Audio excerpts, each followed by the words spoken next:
हम अभी गया में हैं और देख सकते हैं मेरे पीछे राष्ट्रीय ब्राह्मण एकता मंच का आज स्थापना दिवस है और यहाँ पे बहुत सारे लोग यहाँ पे मौजूद हैं। आइए उनसे हम कुछ बातचीत करेंगे।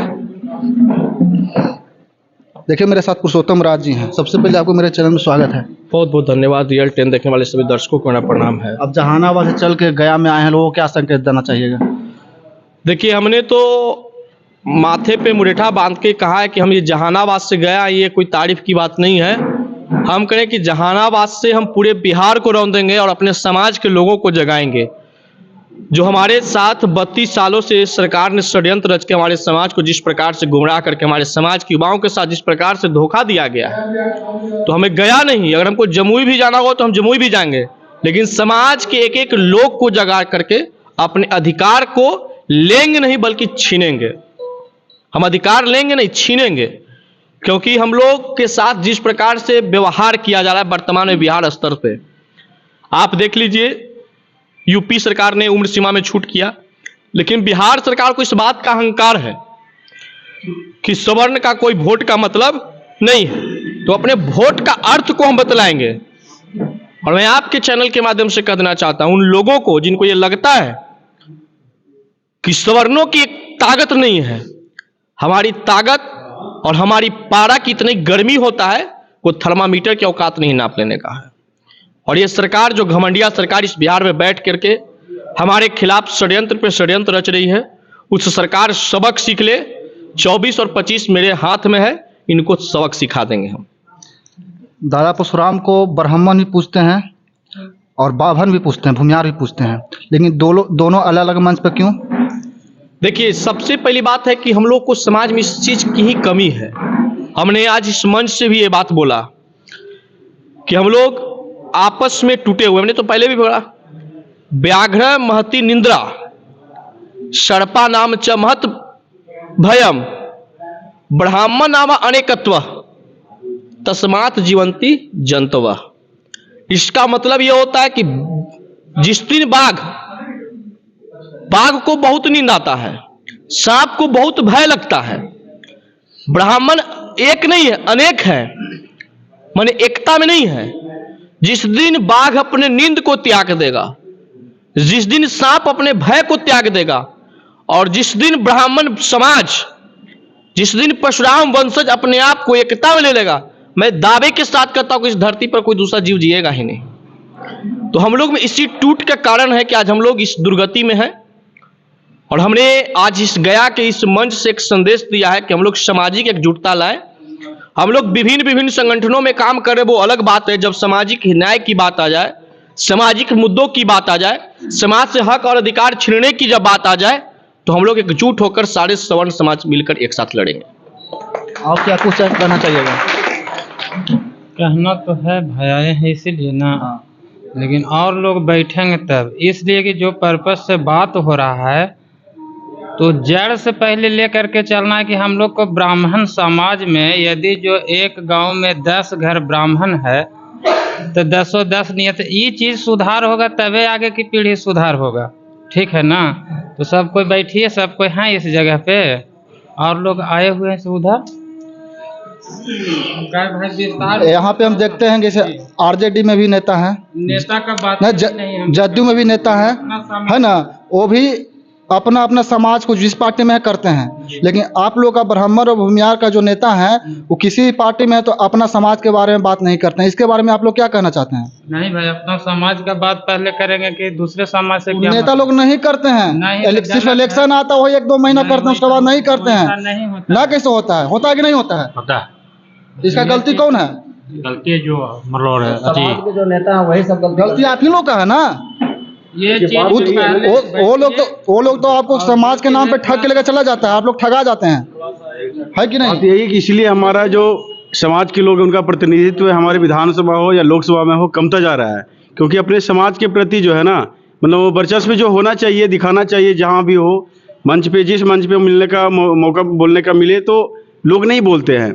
और यही कारण है कि विधानसभा में देखिए हमारा प्रतिनिधित्व कमा है, लोकसभा में हमारा प्रतिनिधित्व कमा है, और भी किसी भी सेक्टर में देखिए लोग बोलते हैं कि कोर्ट में सवर्णों का कब्जा है और मीडिया में सवर्णों का कब्जा है, तो धीरे धीरे कमता जा रहा है। यही रीजन है ना कि कहीं भी बोलने का अपने समाज के प्रति कोई आना नहीं चाहते हैं आगे, और जो आगे आना चाहते हैं जैसे पुरुषोत्तम जी हैं और वगैरह जो भी हमारे समाज में आना चाहते हैं, उनको लोग दबाने का प्रयास करते हैं, चाहे जिस भी रूप में हो दबाने का प्रयास करते हैं। इसलिए हमारा समाज आगे नहीं बढ़ रहा है, और इसी सोच को लेकर के हम लोग इकट्ठा होते हैं, है ना। और इसी समाज को हम लोग बहुत पुरुषोत्तम भैया के मार्गदर्शन में हम लोग आगे बढ़ेंगे और हमारा समाज जागेगा। ये दृढ़ संकल्प है कि जागेगा तो जागेगा। आप क्या कुछ कहना चाहिएगा? मेरा नाम शैलेंद्र पांडे, हम सोथा के रहने वाले हैं। हम लोग इसके लिए जो चर्चा हम लोग पूरी समाज मिल करके एकजुट बना रहे हैं कि जो पहले बीत चुका है उसको अब लेके नहीं चलना है। नया उद्यान की मतलब शुरुआत। अब सभी भाइयों बंधु मिल करके एक समाज को एक उत्तेजता बनाना, तेज गति में ब्राह्मण एक समाज बन करके हम लोग आगे की प्रक्रिया दिखाना है। जो हमारे अधिकार नहीं है, हम अधिकार के लिए लड़ाई लड़ेंगे। इसलिए हम लोग ज़्यादा करके संकल्पित लेकर के हम लोग चले हैं। इसलिए आज हम लोग बहुत खुशी का दिन है कि 7 जनवरी को आज हम लोग समय रखें कि सभी ब्राह्मण एक जात समाज आकर के हम लोग इस चीज़ को चर्चा करें, विषय बनावे। और इसके विषय में यही है कि जो हम लोग चाह रहे हैं कि एक समाज बने, पहले मजबूत बनेंगे तो आज एक के ऊपर दावा ठोक रहा है कोई भी आदमी। आज हम लोग अगर 10 हो जाएंगे तो 10 से लोग भयभीत होंगे। तो इस प्रकार से हम लोग चाह रहे हैं कि पूरी ब्राह्मण समाज एकजुट होकर के और राष्ट्र में ही हम लोग राज करने के लिए चाह रहे हैं। तो इसलिए हमको यही वाणी है। जितना आप लोग सोशल मीडिया पे एकता दिखाते हैं उतना हम लोग धरातल पर नहीं देख पाते हैं, ऐसा क्यों? ये आपकी गलतफहमी है। हमने धरातल पे भी अपनी एकता को दिखाया 2018 में, और हमारी बात 2018 से पहले नहीं होता था। हमारे समाज के युवाओं ने 2018 में जिस प्रकार से अपने आप में एकता दिखाया, सरकार ने 10% आरक्षण देने पे मजबूर हुआ। और हमारी समाज में एकता है तब जाके आज राजा के एक बेटा है जो मंच से जाकर के भीख मांग रहे थे कि हमको मुख्यमंत्री बना दीजिए, उस कौम से हम आते हैं। तो हमें जब जरूरत पड़ता है धरातल पे उतरने का तो धरातल पे भी उतर जाते हैं, क्योंकि हमारे समाज सर्वगुण संपन्न समाज है। हमको किसी से सीखने की आवश्यकता नहीं है, हम सिखाने वाले हैं। और आज बहुत सारे लोग, आज ये विडंबना है हमारे समाज के पूर्वजों का, हमारे समाज के लोगों का, कि हम सब ने निस्वार्थ भाव से, बिना किसी लोभ लालच से हमने अपना सब कुछ दान किया सभी समाज के उत्थान के लिए। आज जितना भी विद्यालय है, हाई स्कूल है, मैदान है, छात्रावास की जमीनें हैं, हमारे पूर्वजों ने दान दिए ताकि हमारे लोग का उत्थान हो। ये नहीं कहते कि भूमिहार ब्राह्मणों का उत्थान हो, सभी लोगों का उत्थान। लेकिन आज विडंबना की बात है कि हमारे ज्ञान लेने के बाद आज लोग हम ही को पीठ पीछे खंजर भोंक रहे हैं। तो हम लोग इस चीज से घबराने वाले नहीं हैं। हम लोग उस 90 के दौर में भी हमारे पूर्वजों ने संघर्ष करके यह साबित कर दिया था कि पत्थर के फौलाद हैं हम, परशुराम के औलाद हैं हम। आज उनके वंशज हम हैं। तो मैं दावे के साथ कहना 2023 है, 23 में हम यही बात बोलेंगे कि पत्थर के फौलाद हैं हम, परशुराम के औलाद। 24 में भी हम यही बोलेंगे कि पत्थर के फौलाद हैं, परशुराम के औलाद हैं हम। जिसको टकराना होगा टकरा ले, हम डरने वाले नहीं, लड़ने वाले हैं। तो ये समाज और हमारे पूर्वजों ने जो ज्ञान देके गए, संस्कार देके गए हैं, इस संस्कार हमारे अंदर है। और हमारे अंदर परशुराम का रक्त खून अभी हमारे शरीर में प्रवाहित है, और ये तब तक प्रवाहित रहेगा जब तक हम इस वंशज में अभी धरातल पे हैं। और इसका खून और इसका जो पारा है इसको हम दिखाएंगे जमीनी स्तर पर भी। अगर हमारी मांगे अगर पूरा नहीं हुआ तो याद रख लीजिएगा, आपके चैनल में आज भी हम बोल रहे हैं और 24-25 में भी आप ही के चैनल पे हम बोलेंगे, और आप कहिए कि हाँ आपने मांगे पूरी करवा लिया। हक लेने से नहीं मिलता है, हक को छीनना पड़ता है, और हम छीनेंगे। राजा का बेटा राज नहीं करेगा, बल्कि फकीर के बेटा बदलेगा इस बिहार का तकदीर। इस बार हम ये सपना लेकर इस बिहार में दृढ़ संकल्पित होकर कार्य कर रहे हैं। और हमारे समाज के युवाओं को जिस प्रकार से सरकार ने सड़क पे लाने का काम किया है, जिस सरकार ने हमारे समाज के युवाओं को इस राज्य से बाहर जाकर नौकरी करने पे विवश किया है, इस सरकार के बैठा मथदीसों को मैं कह देना चाहता हूं कि हमारे वंशजों ने, हमारे घर के युवाओं ने बाहर जाके नौकरी कर लिया, दुख दर्द को सह लिया, क्योंकि हम लोग दुख सहने वाले लोग हैं। जिस दिन आपके बेटा को इस गद्दी से हटा देंगे, आपके बेटा के पास इतनी काबिलियत नहीं है कि बाहर में जाके मजदूरी कर लेंगे। तो सत्ता यहीं से बनता है, सत्ता यहीं से बिगड़ता है, चाहे बिहार की कोई भी राजनीतिक पार्टियां हो।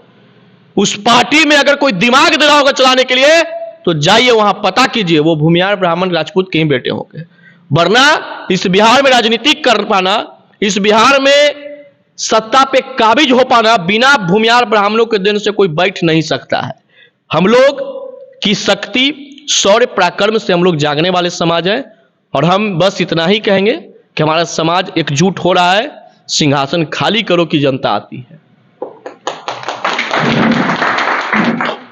बंद कमरे में बैठ के भूमिहार ब्राह्मण को गाली देता है, उसके बारे में क्या कहिएगा?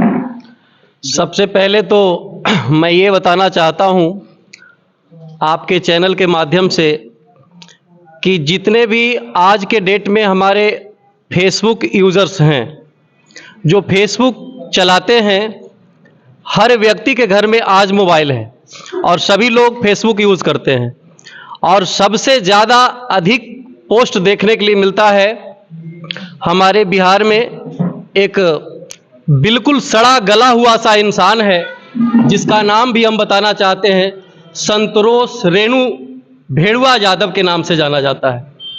और ऐसे व्यक्तियों को हमारे इस बिहार प्रांत के दुर्भाग्य की बात है कि हमारे बिहार के सरकार ने वैसे व्यक्ति को एक लठमार लाठी के रूप में खड़ा किया है और उसका एक पार्टी बना करके उसको एक अध्यक्ष बनाया। उसको उस महामूर्ख व्यक्ति को जो प्रोत्साहन करने के लिए हमारे बिहार के सरकार एक अध्यक्ष के रूप में खड़ा किया है, वो मूर्ख संतोष यादव नहीं बल्कि सरकार हमारा बिहार का मूर्ख है, जो इस बात के लिए आज तक अब तक कोई भी स्टेटमेंट देने के लिए तैयार नहीं है। और एक बात मैं और भी बताना चाहता हूं कि ये हमारे अभी हमारे प्रवक्ता जी भी इस बात को बता रहे थे कि हमारा परशुराम वंशज यदि जग जाएगा तो किसी मां की औकात नहीं है कि जो सत्ता से बेदखल करने में उस सरकार को कोई कमी रह जाए। बस मैं अपनी वाणी को विराम करता हूं। हम अभी गया में थे और यहाँ पे राष्ट्रीय ब्राह्मण एकता मंच का स्थापना दिवस था और यहाँ पे ब्राह्मण समाज के बहुत सारे लोग यहाँ पे मौजूद थे। इनके बारे में क्या सोचते हैं कमेंट बॉक्स में प्रतिक्रिया अपना दीजिएगा। जय हिंद। आइए फोटो हो जाए जो लोग